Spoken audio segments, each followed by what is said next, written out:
성령 강림 주일, 성령의 충만함을 사모하며 하나님 앞에 나와 힘써 예배하는 우리 모든 존귀한 예배자 여러분들을 주님의 이름으로 환영하고 축복합니다. 오늘도 우리 하나님께서 귀한 말씀의 은혜를, 특별히 오늘은 정말 영과 진리로 예배하는 우리 모두에게 성령의 충만을 허락하여 주실 줄 믿습니다. 아멘.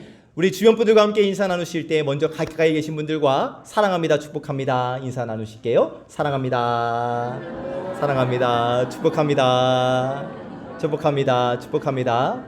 멀리 계신 분들과도 함께 인사합시다. 사랑합니다, 축복합니다 인사하시죠. 사랑합니다, 축복합니다, 감사합니다, 감사합니다.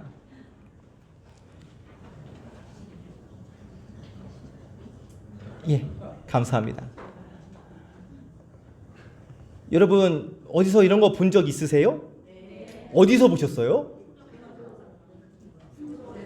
제주도에서. 태백에도 있어요. 예, 막 대관령에도 있고요. 아, 좋습니다.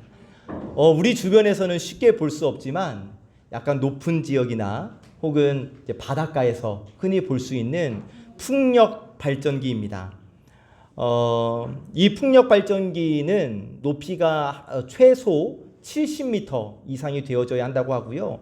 이 풍차의 날개는 40m 정도가 된다고 해요.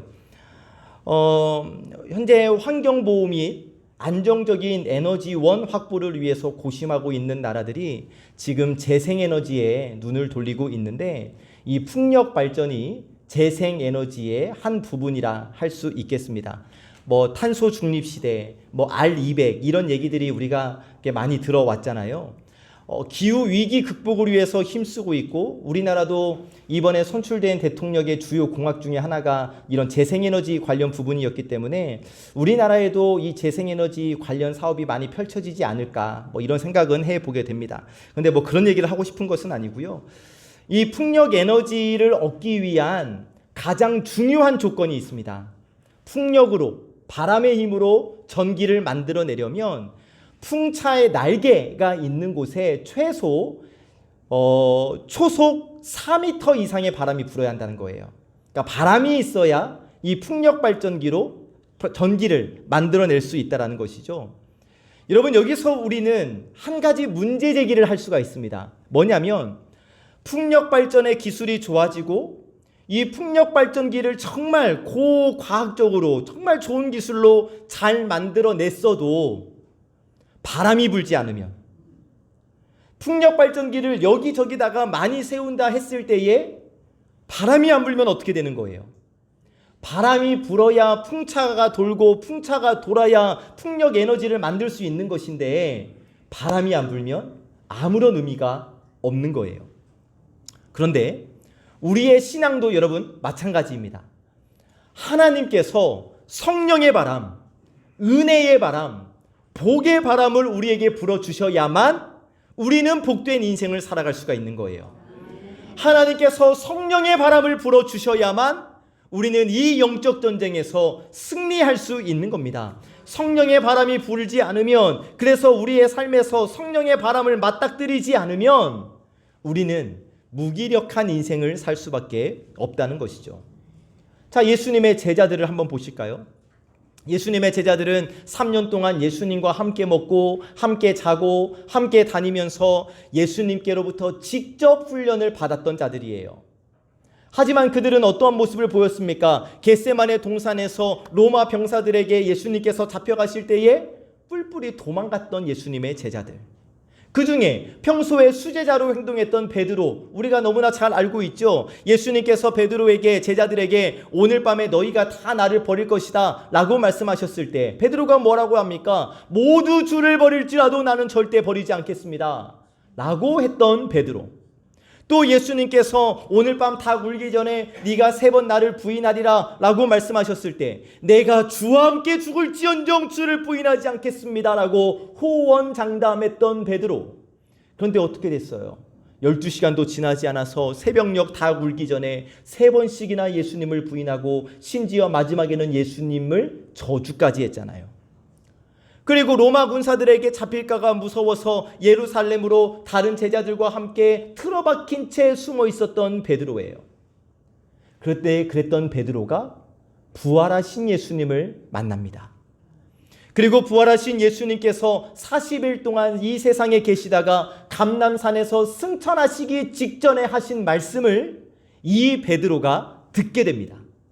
베드로가 들었던 예수님의 말씀 우리 직접 확인해 볼까요? 사도행전 1장 4절 5절 말씀입니다. 예수님의 말씀이에요. 함께 읽습니다. 시작. 사도와 함께 모이사 그들에게 분부하여 이르시되 예루살렘을 떠나지 말고 내게서 들은 바 아버지께서 약속하신 것을 기다리라. 요한은 물로 세례를 베풀었으나 너희는 몇 날이 못 되어 성령으로 세례를 받으리라 하셨느니라. 아멘. 예수님께서 승천하시면서 무엇라 말씀하시냐면 하나님 아버지께서 약속하신 성령의 세례를 기다리라. 성령의 세례를 기다리라. 그런데 여기 세례라는 것은 여러분 물속에 완전히 잠기는 것을 의미하는 단어이거든요. 그러니까 성령의 세례를 기다리라는 이 말씀은 성령 속에 완전히 잠겨라 라고 말씀해 주시는 거예요. 그런데 여러분 우리가 구약 성경을 보면 어디에도 성령 세례라는 단어가 나오질 않아요. 그런데 예수님께서는 제자들에게 성령의 세례를 받으라고 말씀해 주십니다. 다시 구약의 성도들은 이 성령의 세례라는 말을 들어보지를 못했어요. 왜냐하면 옛날 구약 시대에는 특별한 사람들에게만 성령이 임했기 때문이에요. 특별한 사람들만 성령님을 경험했을 뿐 일반 사람들은 아무도 성령의 역사를 경험하지 못했어요. 알지를 못했어요. 여러분 서울 용산구에 서빙고라는 동네가 있습니다. 전철역에도 서빙고역이 있잖아요. 온누리교회에 있는 그 동네인데 이 서빙고라는 지명은 냉장고 역할을 하는 창고가 있다고 해서 붙여진 지역명이 이 서빙고예요. 옛날 이조 시대에는 냉장고가 없었잖아요. 그래서 한년 겨울에 꽁꽁 얼은 한강물을 한강의 얼음들을 가져다가 서빙고의 깊은 창고에 넣어두어서 여름철에 꺼내 먹었거든요. 그러면 이 얼음을 누가 먹었을까요? 아무나 먹지 못했겠죠. 특별한 사람들만 먹었겠죠. 왕, 높은 고위 관료들. 그런데 여러분 요즘은 어떻습니까? 대통령만 얼음을 먹는 시대가 아니에요. 집에 냉장고만 있으면 우리도 지금 당장 내려가면 얼음을 먹을 수 있는 시대잖아요. 그런데 여러분 보혜사 성령님도 같은 이치예요. 옛날 구약 시대에는 특별한 사람들에게만 성령께서 역사해 주셨어요. 하나님의 말씀을 전하는 선지자나 백성들을 대신해서 하나님을 제사하는 제사장들이나 백성들을 이끄는 왕이나 이렇게 특별한 사람들 몇몇에게만 성령께서 역사하셨다고요. 그래서 일반 사람들은 아무도 성령의 역사를 경험하지 못했는데 신약 시대에 감람산에서 예루살렘으로 돌아온 120문도에게 성령께서 임하십니다. 자, 예수님께서 승천하시기 전에 승천하시면서 뭐라 말씀하셨어요? 하나님 아버지께서 약속하신 성령의 세례를 기다리라. 이 예수님의 말씀을 듣고 이 120문도는 마가의 다락방에 모여서 간절히 기도하기 시작합니다. 10일 동안 계속해서 기도했어요. 그렇게 10일이 되었을 때, 즉 오순절이 되었을 때 그렇게 간절히 기도하던 마가의 다락방에 성령께서 임하신 거예요. 그 자리에 성령의 역사가 일어난 거예요. 놀라운 성령의 세례를 처음으로 체험한 거예요. 한두 사람, 특별한 사람에게만 성령의 역사가 나타난 것이 아니라 그때 마가의 다락방에서 기도했던 120문도 전체에게 성령의 세례가 임한 거예요. 일찍이 구약의 성도들 뿐만이 아니라 심지어는 구약의 선지자들보다 체험하지 못했던 이 성령의 세례를 그 자리에 있었던 간절히 기도했던 모두가 이 성령의 역사를 체험하게 된 거죠. 이때가 바로 지금으로부터 2000년 전의 오늘이고, 그래서 오늘 우리는 이 성령의 역사를 기념하여 성령 강림 주일로 지키고 있는 겁니다. 자, 그런데 여러분 2000년 전 그 마가 다락방에서 역사하시는 성령님께서 그러면 2000년 전에만 역사하시고 끝나셨는가? 아니라는 거죠. 오늘도 계속해서 영원토록 역사하신다라는 사실, 우리와 함께 하신다라는 사실이에요. 사도행전 2장 38절 39절 말씀 제가 읽어봅니다. 베드로가 이르되 너희가 회개하여 각각 예수 그리스도의 이름으로 세례를 받고 죄 사함을 받으라. 그리하면 성령의 선물을 받으리니 이 약속은 너희와 너희 자녀와 모든 먼 데 사람 곧 우리 하나님이 얼마든지 부르시는 자들에게 하신 것이라 하고. 아멘. 사도 베드로의 말인데, 사도 베드로가 뭐라 얘기하냐면 예수님을 믿는 모든 사람들이 성령의 세례, 성령의 선물을 받을 수 있다는 것을 분명히 밝히고 있는 겁니다. 곧 여러분, 내가 회개하고 구원받아 하나님의 자녀가 되었다면, 다시 여러분, 내가 예수 그리스도를 믿는 믿음으로 인하여 회개하고 구원받아 진짜 하나님의 자녀, 하나님의 백성이 되었다면 우리 모두도 다 간절히 기도함으로 성령의 세례를, 성령의 충만함을 받을 수 있게 되었다라는 거예요. 구약시대에는 특별한 몇몇 사람들에게만 주어졌던 이 성령의 역사가 이제는 오늘날에는 누구든지 성령의 역사를 체험할 수 있게 되었으니, 사랑하는 예배자 여러분, 성령의 충만을 사모하심으로 말미암아 성령의 능력을 받으심으로 말미암아 성령 충만한 삶을 사시기를 주님의 이름으로 축복합니다. 다시 한번 여러분, 이 성령은 예루살렘에 있는 사람들뿐만이 아니라 로마에 있는 사람들, 이방인들, 그리고 그 후에 우리 한국 사람들, 저 미국 사람들, 중국 사람들, 예수 그리스도를 믿는 모든 사람들에게 지금도 성령의 세례를, 성령의 역사를 계속 부어주고 계십니다. 할렐루야. 아멘. 그런데 여러분, 오늘날 교회 다닌다는 사람들 가운데서 성령의 충만을, 성령의 능력을 누리지 못한 채 살아가는 사람들이 너무 많아요. 성령의 능력을 경험하면서 살아가야 하는데 성령을 외면한 채 오히려 성령을 근심케 하며 살아가는 사람들이 너무 많아요. 성령을 의식하지 못하다 보니까, 성령의 역사를 체험하지 못하다 보니까 교회는 오랫동안 출석하고 있지만 신앙이 자라질 않아요. 매주마다 예배 자리에 나와서 말씀은 듣고는 있지만 이 말씀이 자라지를 못해요. 신앙생활은 오래 해서 내가 신앙의 연수다, 몇십 년이다 라고 이야기할 수는 있어도 날마다 영적 전쟁에서 패배하여 시험에 빠지는 성도들이 너무 많아요. 왜냐하면 성령을 모르기 때문이에요. 성령 충만을 사모하지 않기 때문이에요. 성령님과 상관없는 삶을 살기 때문이에요.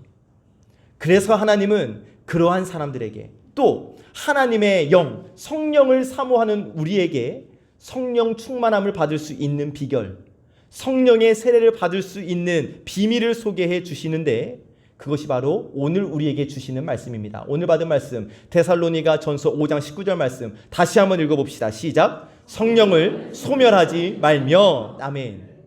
여러분, 성령을 소멸하지 말라라는 이 말씀을 현대인의 성경으로 보니까 성령님의 활동을 제한하지 말며 라고 번역을 해놓고 있는데, 저 개인적으로는 성령을 제한하지 말라는 번역이 더 은혜가 있어서 이 말씀을 오늘 설교 제목으로 정했거든요. 자, 그러면 여러분, 우리가 어떻게 해야 성령님의 활동을 제한하지 않고 성령을 소멸하지 않고 성령님과 동행하며 살아갈 수 있을까? 우리가 어떻게 해야 성령 충만함으로 날마다 승리하는 삶을 살아갈 수 있을까? 오늘 우리에게 주시는 하나님의 말씀을 봤습니다. 첫 번째 주시는 말씀, 성령님을 알아야 한다 라고 말씀해 주십니다. 함께 읽어보시죠. 시작. 아멘. 성령님을 알아야 합니다. 성령님을 알아야 성령님을 사모하는 것 아니겠습니까? 여러분, 많은 사람들이 성령을 소멸하는 이유, 성령님의 활동을 제한하는 이유는, 성령님의 인도하심을 받지 못하는 이유는 인격적인 성령님에 대해서 무지하기 때문이에요. 자, 그러면 성령님은 어떠한 분이신가 아주 간략하게만 생각해 보면 성령님은 인격을 가지신 인격체라는 사실. 고린도전서 2장 10절 제가 읽습니다. 오직 하나님이 성령으로 이것을 우리에게 보이셨으니 성령은 모든 것 곧 하나님의 깊은 것까지도 통달하시느니라. 아멘. 성령이 어떠한 분이라고요? 하나님의 깊은 것까지도 다 통달하시는 하나님, 다 모든 것을 알고 계시는 하나님, 우리가 모르는 일까지도 성령님은 다 알고 계신다라는 거예요. 다음으로 에베소서 4장 30절 말씀, 하나님의 성령을 근심하게 하지 말라. 그 안에서 너희가 구원의 날까지 인치심을 받았느니라. 아멘. 하나님의 성령을 근심하게 하지 말라. 성령님께서 감정을 가지고 계시다라는 거예요. 성령님은 슬퍼하시고, 성령님은 기뻐하시며, 성령님은 근심하시고, 성령님은 탄식하시는 분이시다. 그리고 고린도전서 12장 11절 말씀, 이 모든 일은 같은 한 성령이 행하사 그의 뜻대로 각 사람에게 나누어 주시는 것이니라. 그의 뜻대로, 곧 성령님은 의지를 가지고 계시는 분이시라는 것이고, 성령님의 의지를 가지고 행하시는 분이시라는 거예요. 자, 성령님께서 하나님의 뜻까지도 통달하신다. 성령은 감정을 가지고 계신다. 성령님께서 의지를 가지고 계신다. 지, 정, 의.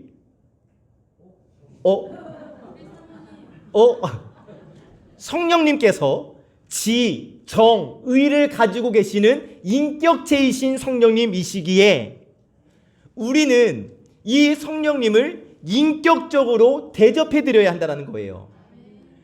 인격적인 성령님을 인격적으로 대접해 드리지 않고는 성령께서 우리를 통하여 활동하지 않으십니다. 우리가 성령님의 인격을 인정하고 성령님이 찾아오실 때 성령님을 환영을 하고 인격적인 성령님과 대화를 해야 성령님과 동행할 수 있고 성령님의 도우심을 받을 수 있는 거예요. 여러분, 이런 예를 들어볼까요? 요즘 시대에는 그렇게 하면 이제 큰일 나지만 옛날 가부장적인 사상이 정말 심했을 때 이런 남편분들이 있었어요.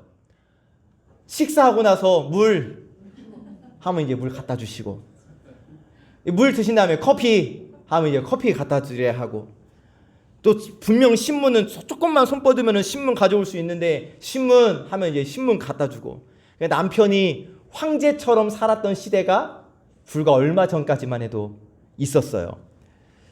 근데 요즘 여러분들의 남편이 그렇게 하면 여러분들 어떻게 반응하시겠어요? 어휴, 해도 너무한다고. 내가 당신 노비냐고. 나를 좀 인격적으로 대해달라고. 그러다가 이제 하도 열받으면은, 야, 너는 손이 있냐, 손이 없냐, 발이 없냐. 가정이 평안하려면 남편은 아내의 인격을 인정하고 존중해야 하고, 아내도 남편의 인격을 존중하고 인정해 주어야 합니다. 부모들도 어린 자녀라 할지라도 그들을 짐승같이 대해서는 안 되는 거예요. 자녀를 인격체로 인정해 주어야 하죠. 가족관계뿐이겠습니까, 여러분? 세상에서의 인간관계도 마찬가지예요. 다른 사람이 나를 사람 대접도 안 해주고 나를 환영해 주지 않으면 나는 그 사람 만나기 싫어요. 어떠한 장소 자리가 있을 때 나를 맞아주지 않으면 저는 그 모임에 가기 싫어요.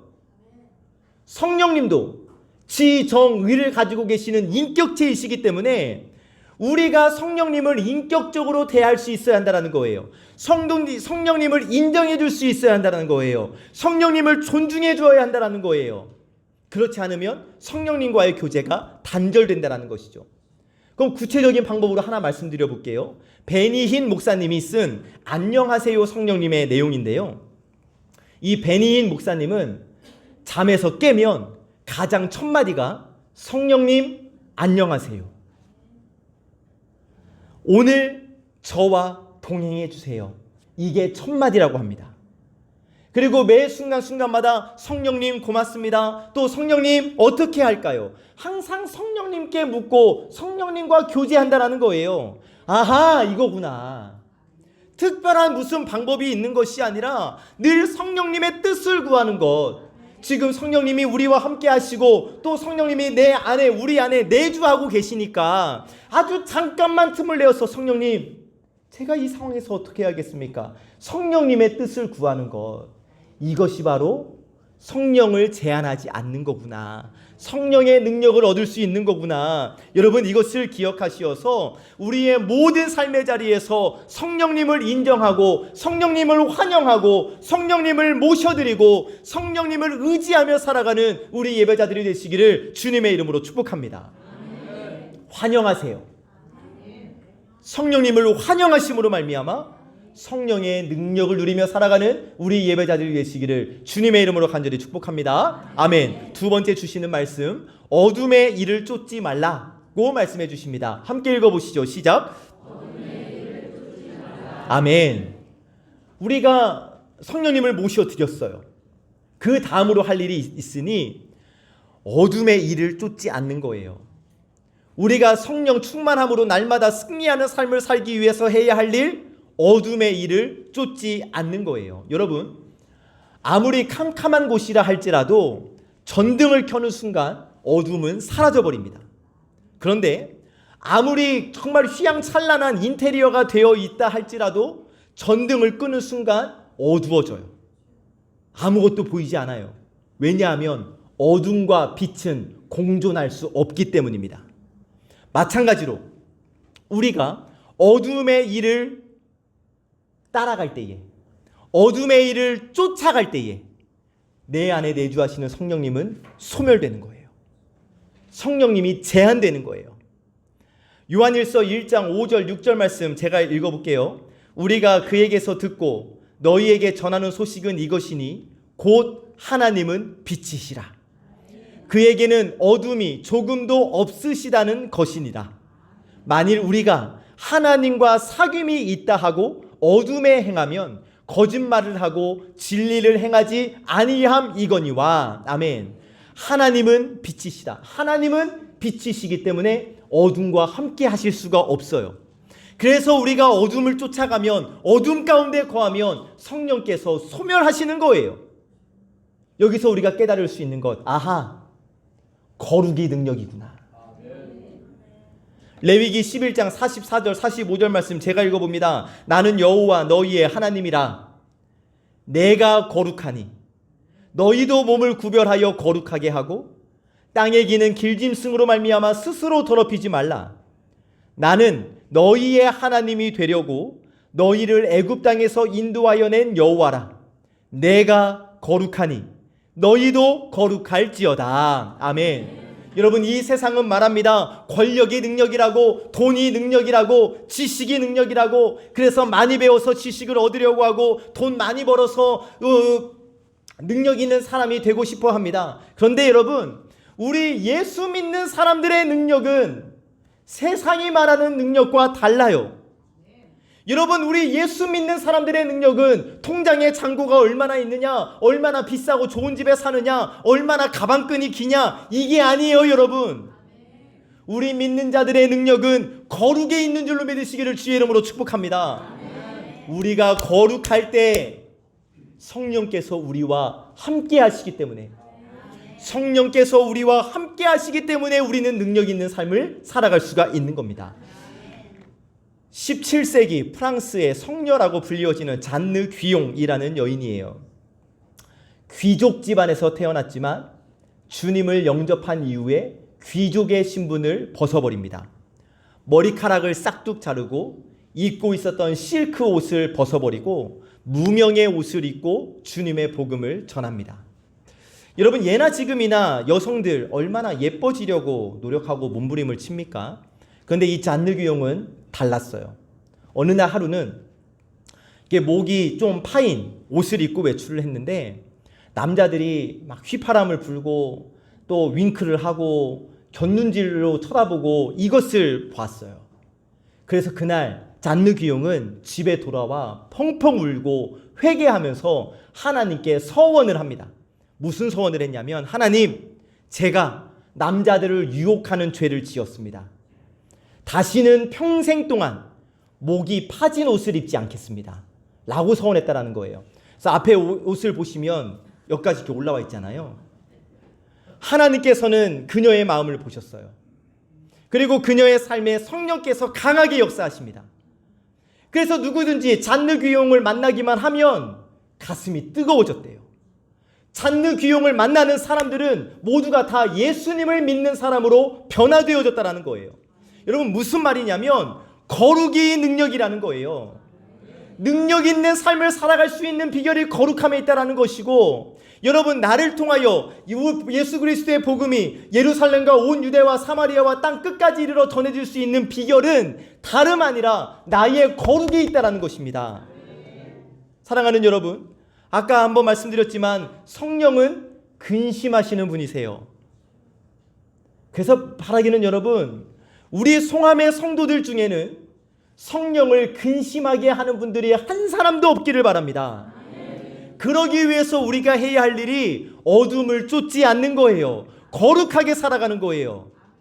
바라기는 어둠을 쫓지 않는 거룩한 삶으로 능력의 삶, 성령님과 동행하는 삶을 살아가는 우리 예배자들이 되시기를 주님의 이름으로 축복합니다. 여러분, 이제 여름이 되어서 창문도 좀 열어놓고 아니면 때로는 이제 뭐 에어컨의 도움을 받아야 하고 이제 이러한 때잖아요. 사택에 창문을 열어놓을 수가 없어요. 왜냐하면 열었다 하면 담배 냄새가 들어와요. 그러니까 도저히 이게 창문을 열어놓을 수가 없어요. 할 수 있는 방법은 닫는 거예요. 창문을 닫아놓고 사는 거예요. 환기를 시킬 수가 없는 환경이거든요. 말씀을 준비하고 그 삶의 모습을 보면서 여러분, 전 이런 생각을 했습니다. 우리가 어두움에 가서 생활을 하면 들어올 수밖에 없어요. 여러분, 너구리 굴 들어가 보셨어요? 담배 피는 사람들의 틈에 있어 보셨어요? 옛날에 PC방, 당구장에서 담배를 폈잖아요. 옷에 냄새가 배요. 담배 쩐내가 나요. 썩은 냄새가 나요. 왜요? 담배 소굴에 있었기 때문에 그게 밴 거예요. 마찬가지로 여러분, 내가 어둠의 자리에 있으면 내가 안 하고 싶어도 어둠의 흔적이 묻게 되는 거예요. 그러니까 우리가 해야 할 일은 여러분, 어둠은 쳐다보지도 않는 것이 좋습니다. 정말 성령의 능력을 누리고 싶으십니까? 성령 충만한 삶을 살아보고 싶으십니까? 성령의 이끄심을 받고 싶으십니까? 처단할 것 처단하셔야 돼요. 절단할 것 절단하셔야 돼요. 끊을 것 끊으셔야 돼요. 우리가 해야 할 일은 어둠에 거하는 것이 아니라 빛 가운데 거하는 겁니다. 오직 빛 가운데 거하심으로 말미암아 성령의 능력을 누리며 살아가는 우리 예배자들 다 되시기를 참 좋으신 예수 그리스도의 이름으로 간절히 축복합니다. 아멘. 세 번째 주시는 말씀, 거룩한 입술을 소유하라고 말씀하십니다. 함께 읽어보시죠. 시작. 아멘. 거룩한 입술을 소유하라. 우리가 성령의 충만을 위해서, 성령의 능력을 힘입기 위해서는 거룩한 입술을 소유해야 하는데, 우리의 입술이 거룩한 입술이 되어져야 하는 이유, 우리가 원망, 비판, 불평하면 성령님이 우리 안에서 소멸되기 때문이에요. 히브리서 3장 7절 8절 말씀도 한번 읽어보시죠. 시작.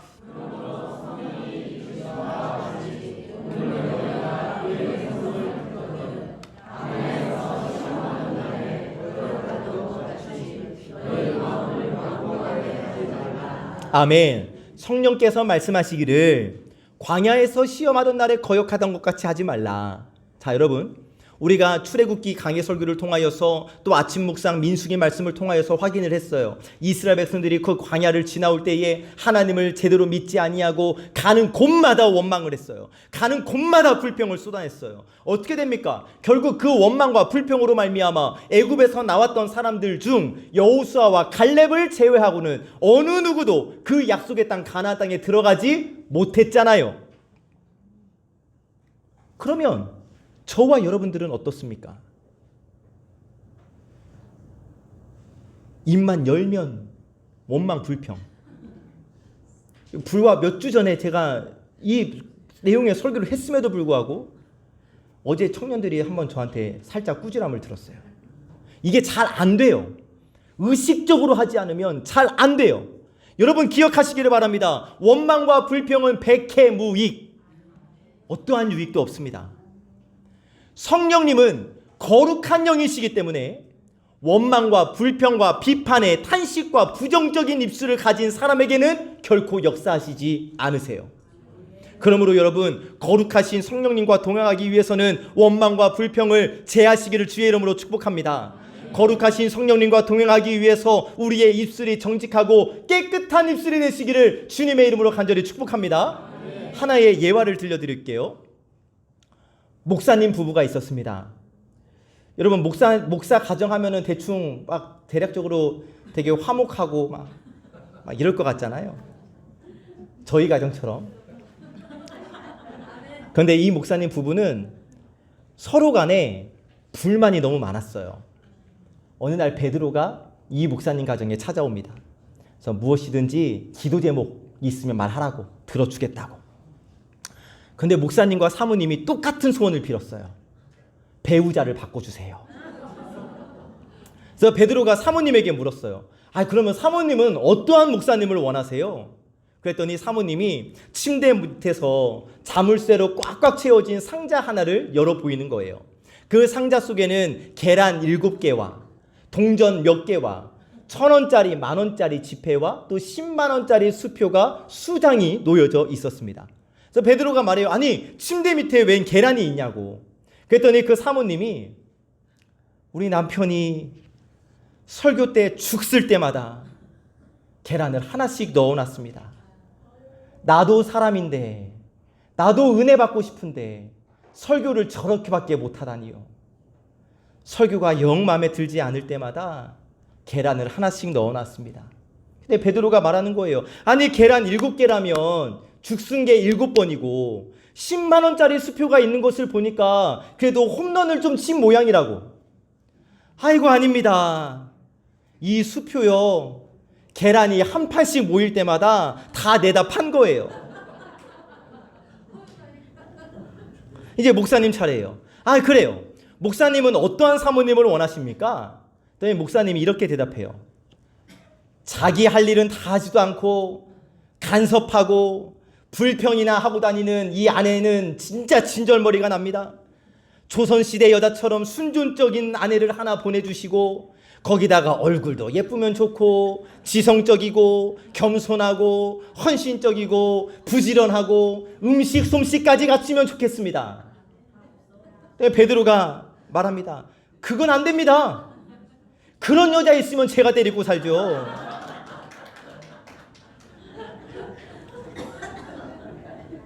여러분, 불평하는 사람은요, 천국에 데려다 놔도 불평합니다.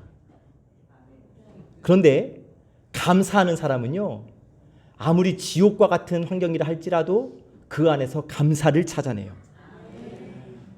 원망, 불평은 여러분, 거룩과 거리가 멀어요.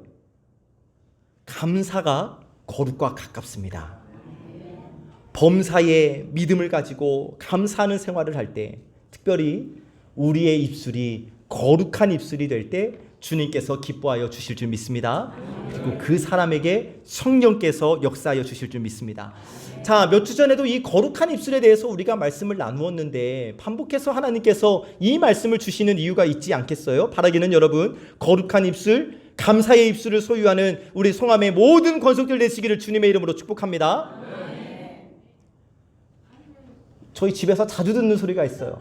야, 하지마. 엄마, 내가 막 이랬어요. 근데 그 소리가 아주 저의 막 싫어, 그래요. 여러분, 거룩한 입술, 감사의 입술로 성령님을 제한하거나 성령님을 소멸시키시지 말고 감사의 입술, 거룩한 입술로 성령님의 강권적인 인도함을 받는 우리 모두가 되시기를 참 좋으신 예수님의 이름으로 간절히 축복합니다. 아멘. 자, 말씀을 정리합니다. 철학자 루소가 이런 식으로 연령대를 구분을 했어요. 각 연령에는 특성이 있다라고 하면서 10대는 먹는 것을 추구하는 삶, 20대는 사랑을 추구하는 삶, 30대는 쾌락을 추구하는 삶, 40대는 야심을 추구하는 삶, 50대는 탐욕을 추구하는 삶, 60대는 명예를 추구하는 삶이라고 철학자 루소가 그렇게 구분을 해놨어요.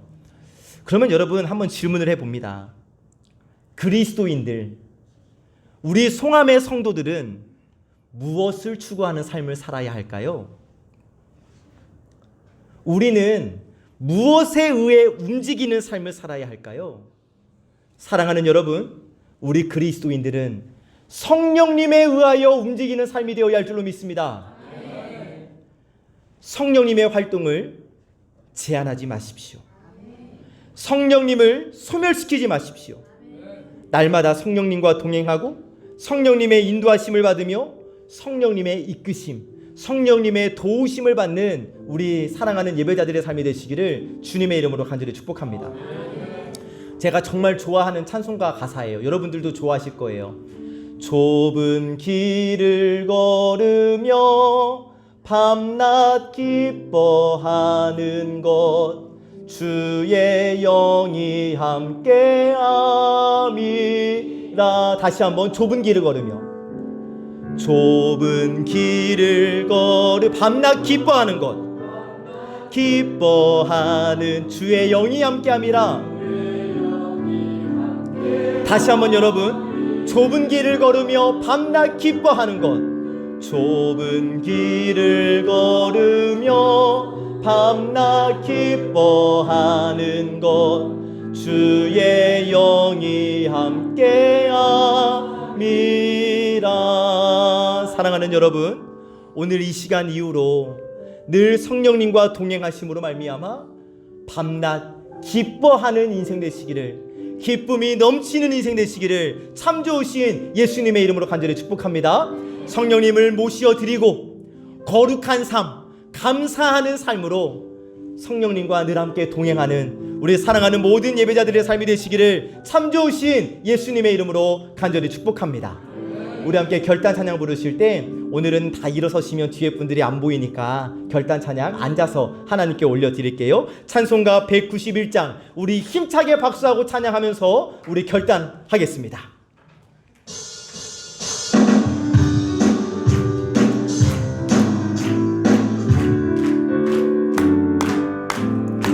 내가 매일 기쁘게 순례의 길 행함은 주의 팔이 나를 안보함이요. 내가 주의 금복을 받는 참된 비결은 주의 영이 함께함이라. 성령이 계시네 할렐루야 함께하시네. 좁은 길을 걸으며 밤낮 기뻐하는 것 주의 영이 함께함이라. 전에 죄에 빠져서 평안함이 없을 때 예수 십자가의 공로 힘입어 그 발 아래 엎드려 참된 평화 얻음은 주의 영이 함께함이라. 성령이 계시네 할렐루야 함께하시네. 좁은 길을 걸으며 밤낮 기뻐하는 것 주의 영이 함께함이라. 나와 동행하시고 모든 염려하시니 나는 숲의 새와 같이 기쁘다. 내가 기쁜 마음으로 주의 뜻을 행함은 주의 영이 함께함이라. 성령이 계시네 할렐루야 함께하시네. 좁은 밤낮 기뻐하는 것 주의 영이 함께함이라. 세상 모든 욕망과 나의 모든 정욕은 십자가에 이미 못을 박았네. 어두운 밤이 지나고 무거운 짐 벗으니 주의 영. 4절 세상 모든 욕망과 나의 모든 정욕은 십자가에 이미 못을 박았네. 어두운 밤이 지나고 무거운 짐 벗으니 주의 영이 함께함이라. 아멘. 성령이 계시네 할렐루야 함께하시네. 좁은 길을 걸으며 밤낮 기뻐하는 것 주의 영이야. 성령이 계시네 성령이 계시네. 할렐루야 함께 하시네. 좁은 길을 걸으며 밤낮 기뻐하는 것 주의 영이 함께 하리라. 성령이 계시네. 할렐루야 함께 하시네. 좁은 길을 걸으며 밤낮 기뻐하는 것 주의 영이 함께 함이라. 좁은 길을 걸으며 밤낮 기뻐하는 것 주의. 마지막으로 한 번 더 여러분들의 고백이 되기를 원합니다. 좁은 길을 걸으며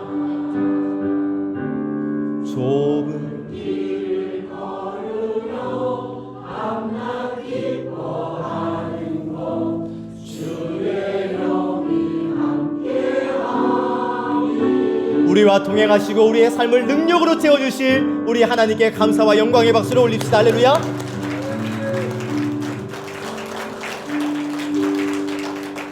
우리 다짐하며 결단하는 기도는 자리에 일어나셔서 드리겠습니다. 하나님 감사합니다. 성령 강림주일 성령의 충만을 사모하는 저희에게 주님의 말씀을 들려주시니 고맙고 감사합니다. 하나님, 매일 보혜사 성령께서 저희의 삶을 인도하여 주시기를 간구합니다. 저희로 주님보다 앞서지 않게 하시고 나를 이끄시는 성령님을 따라 성령의 충만함으로 하루하루를 살게 하여 주옵소서. 오늘 주신 말씀에 순종하여 늘 성령님의 인도하심과 음성에 귀 기울이게 하시고 어둠의 일이 아니라 주님의 빛을 쫓게 하시며 거룩한 입술로 하나님께 감사하는 저희가 되게 하여 주옵소서. 주님의 영 성령님과 늘 동행함으로 좁은 길을 걸어도 밤낮 기뻐하는 우리 송암교회의 모든 예배자들, 모든 권속들 되게 하여 주시옵소서. 모든 말씀 예수님의 이름으로 기도하옵나이다. 아멘.